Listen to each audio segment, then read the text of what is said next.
사사기 12장 1절에서 6절입니다. 이스라엘 백성들에게 사사시대 400년 왕이 없었습니다. 그리고 나라가 어려울 때마다 사사를 하나님이 부르셨습니다. 사사는 왕과 같은 권위를 가진 사람이 아닙니다.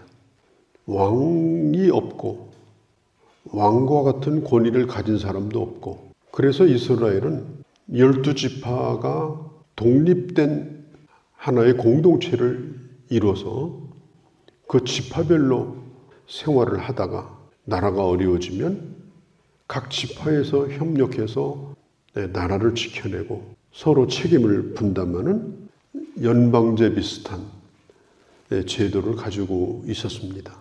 이 중앙정부가 없고, 그리고 각 지파가 각자가 자기 힘으로 살아가야 되는 그런 상황이기 때문에 나라가 항상 불안합니다. 이스라엘은 중앙정부 자체가 없어요. 필요할 때만 사사가 나타나서 일을 하는데, 또 어떤 사사는 아주 강력한 힘을 가지고 있지만 어떤 사사는 그렇지 못한 경우가 있습니다. 이 지파끼리 이 갈등이 많이 일어나요. 오늘 본문도 그렇고 이제 앞으로 또 그런 일이 또 생기는데, 입다는 이스라엘 전체 사사라기보다는 요단강가에 있는 길르앗 지역, 이스라엘 전체 땅에 비하면 이 길르앗 지역은 그렇게 넓은 땅은 아니에요. 그런데 그 땅을 이제 이스라엘의 변방이기 때문에 이제 암몬이 자기 땅이라고 주장을 하다가 결국은 물러가고 다시 그 땅을 이제 찾게 이렇게 되는데, 이제 이것에 대하여 이제 문제를 제기한 사람이 있었어요. 그가 누군가 하면은 이스라엘 지파의 장자 역할을 하던 에브라임 지파입니다. 이스라엘 전체 지파 가운데 작은 지파가 아니고 아주 큰 지파입니다. 그리고 전에 사사였던 기드온도 므낫세 지파고, 그 다음에 입다도 므낫세 지파입니다. 므낫세 지파는 또 아주 작은 지파예요. 그런데 이 작은 지파가 이 암몬 군대를 물리치고 저 변방에서 불황자처럼 모여있던 그런 사람들이 싸움에서 나가서 이기고, 또 입다가 이름이 유명해지고 이렇게 하니까 이 에브라임이 주도권 행사를 하려고 합니다. 매우 못마땅하게 생각하는 거예요. 입다는 목숨을 걸고 길르앗을 지켰죠.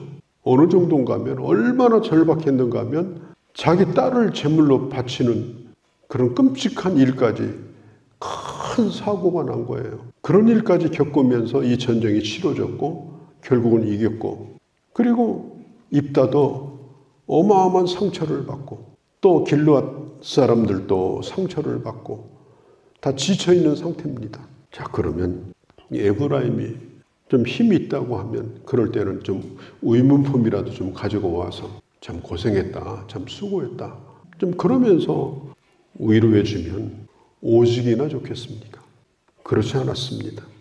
이 에브라임 사람들은요, 이런 게 있어요. 뭐 일하려면 꼭 에브라임에게 가서 물어봐야 돼. 뭐라고 물어보느냐? 아유, 당신이 없으면 이 일이 안 됩니다. 당신이 꼭 도와줘야 됩니다. 이렇게 물어봐야 돼요. 그러면 못 이기는 척하고 도와줘요. 이제까지 그렇게 해왔어요. 그래서 에브라임이 영향력을 발휘를 한 거예요. 근데 이번에는 이 길르앗의 방백들이 에브라임에게 도움을 청하지 않았습니다. 입다에게 도움을 청한 거예요.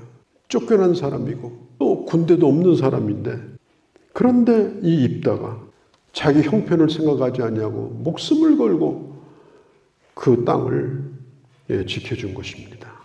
그럴 때 입다에게 좀 위로의 말을 해주면 저 얼마나 좋았을까요? 그런데 왜 우리하고 상의하지 않았느냐? 너희 집을 다 불태워버리겠다. 이게 무슨 뜻이에요? 전쟁하자는 뜻이에요. 사람들에게는 아주 고약한 이런 성품들이 있어요. 내가 없으면 안 된다. 내 허락 다 맡아야 된다. 그렇지 않습니다. 내가 없어도 다 되는 거예요. 회사도요, 내가 없으면 안 될 것 같잖아요. 아유, 김 과장 없으면 우리 회사 안 되지. 내가 퇴직하니까 회사가 저달돼요. 우리가 착각하고 있으면 안 됩니다. 그리고 형제들끼리도 마찬가지예요. 근데 형제가 여럿인데 엄마가 갑자기 위급해졌어요. 그러면 또 누군가가 연락을 하지 않습니까? 어떤 형제는 또 깜막 잃어버려가지고 나중에서 연락해요. 엄마가 굉장히 지금 심각하대. 그러면 어떤 형제는요 이렇게 말해요. 왜 이제 나한테 연락했니? 엄마가 어떠냐 묻지도 않아요. 왜 이제 나한테 연락했어? 상대방이 잘 되든지 못되든지 진짜 그 사람의 문제를 내 문제로 생각하는 게 아니고 가슴 아픈 일이죠. 오늘 이 에브라임이 바로 그런 사람이에요. 입다가 얼마나 죽을 고생을 했습니까? 그리고 딸을 잃어버렸잖아요. 다 알고 있을 거 아니에요. 그러면 큰형 같으면 가서 참 고생했다고. 얼마나 힘들었겠냐고. 뭐 필요한 거 있으면 다 대줄 테니까. 그래 대주면 얼마나 좋겠어요. 그런데 지금 전쟁을 선포합니다. 왜? 자존심, 기득권, 자기 주도권, 오직 그것에만 지금 매여 있는 것입니다. 내가 아닌 다른 사람이 어떤 일을 감당했을 때, 나보다 약한 사람이 어떤 일을 해냈을 때 그 사람에 대하여 내가 어떤 태도를 가지느냐가 바로 그 사람의 영적인 수준입니다. 진정으로 내가 박수를 쳐주고 그 사람의 수고를 알아주고 그리고 그가 한 일에 대하여 좋게 평가를 해주고 그리고 그를 격려해주는 그런 사람. 그게 바로 성숙한 하나님의 사람입니다. 로마서 12장에 보면 교회 공동체에 대해서 이렇게 얘기를 해요. 교회란 뭐냐? 슬퍼하는 자와 슬퍼하고 기뻐하는 자와 기뻐하는 것이다. 그런데 슬퍼하는 자와 슬퍼하기는 그런대로 쉬워요. 그런데 어떤 사람이 잘 돼가지고 막 기뻐해요. 그것이 뭐든지 간에 집값이 올랐다든지 애가 갑자기 성적이 좋아졌다든지 뭘 손을 대는데 갑자기 돈이 생겼다든지 또 평소에 바라던 어떤 문제가 해결됐다든지 늘 끙끙대더니 어떤 게 또 잘 된다든지 이럴 때 정말 잘 됐구나. 정말 감사하구나. 나의 일처럼 그렇게 하는 사람이 많지 않다라고 말이에요. 그것까지 할 수 있어야 교회가 되는 거고 그것까지 할 수 있어야 하나님의 사람이 되는 것입니다. 이 에브라임은 사사기 8장에 보면은 기드온이 300명을 끌고 목숨 걸고 그때도 전쟁을 했잖아요. 300명 가지고 10만 명이 넘는 군대하고 싸우는데 얼마나 고생을 했습니까?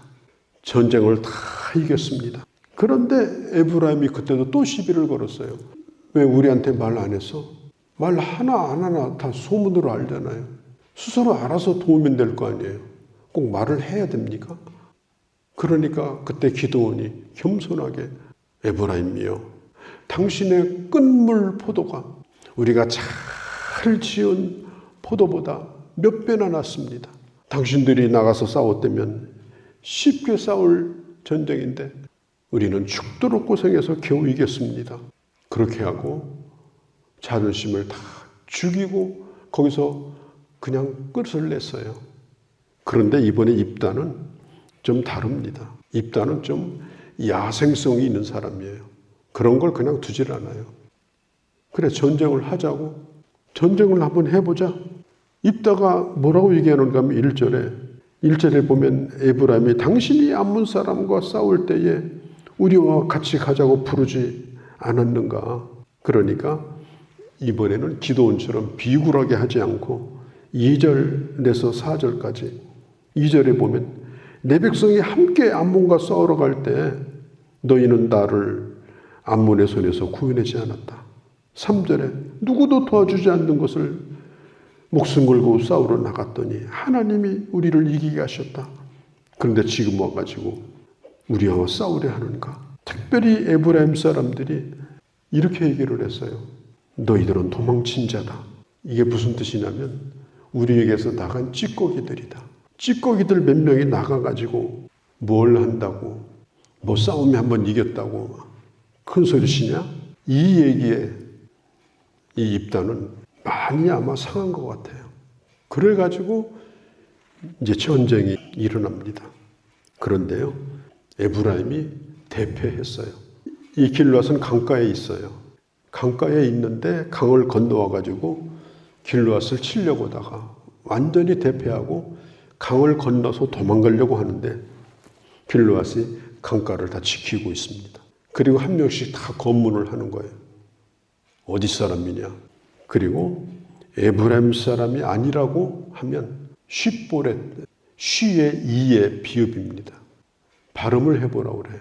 그럼 그렇게 발음하지 아니하고 시의 비읍, 쉽보렛 이렇게 발음을 하면요, 그 자리에서 죽였어요. 우리나라도 특별한 발음이 안 되는 서로 그런 그 지방마다 그런 게 있잖아요. 특별한 뭐 시옷 발음이나 이런 게 잘 안 되는. 그러니까 전부 죽였는데 얼마나 죽였느냐? 무려 42,000명이나 입다가 에브라임 사람들을 죽였어요. 참 이게 얼마나 끔찍한 일입니까? 결국은 이렇게 내전을 치러가지고 큰 이런 피를 흘리는 일을 통해서 이스라엘이 하나 되어야 하는데 결국은 이렇게 되고 말았습니다. 그러나 입다가 에브라임 지역까지 가가지고 거기다 불 지르고 이렇게까지는 하지 않았습니다. 죽이겠다고 강 건넌 사람들만 딱 잡았는데 42,000명을 잡아서 죽인 거예요.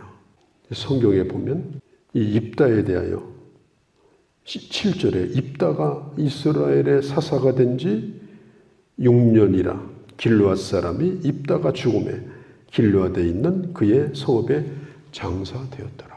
단 한마디도 평안하였더라. 이런 단어 하나도 안 끼워줬어요. 그냥 6년 동안 살다가 장사되었더라. 저는 이걸 읽어보면서 평안하다는 기록 하나 남기지 않은 것은 입다는 불갑을 그런 피를 흘렸던 사람이었고 또 이 전쟁이 끝난 다음에도 각 지파끼리 그렇게 편하지 않았던 것 같습니다. 그는 6년 살았습니다. 아마 딸을 잃고 상심해서 그랬을까요?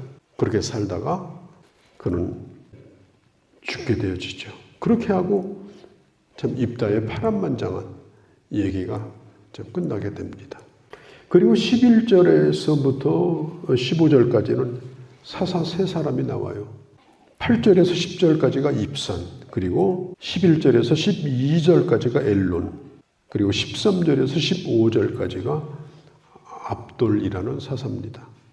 이들에 대해서는 여기 간단하게 기록을 했습니다. 입산은 아들이 30명이요, 딸이 30명. 그냥 애 낳고 열심히 시집 보내고 장가 보내는데 다 시간 보낸 것 같아요. 또 엘론은 10년 동안 다스렸는데 아얄론에 장사되었더라. 죽은 것만 기록했어요. 기록할 게 없었고 죽은 것만 기록합니다.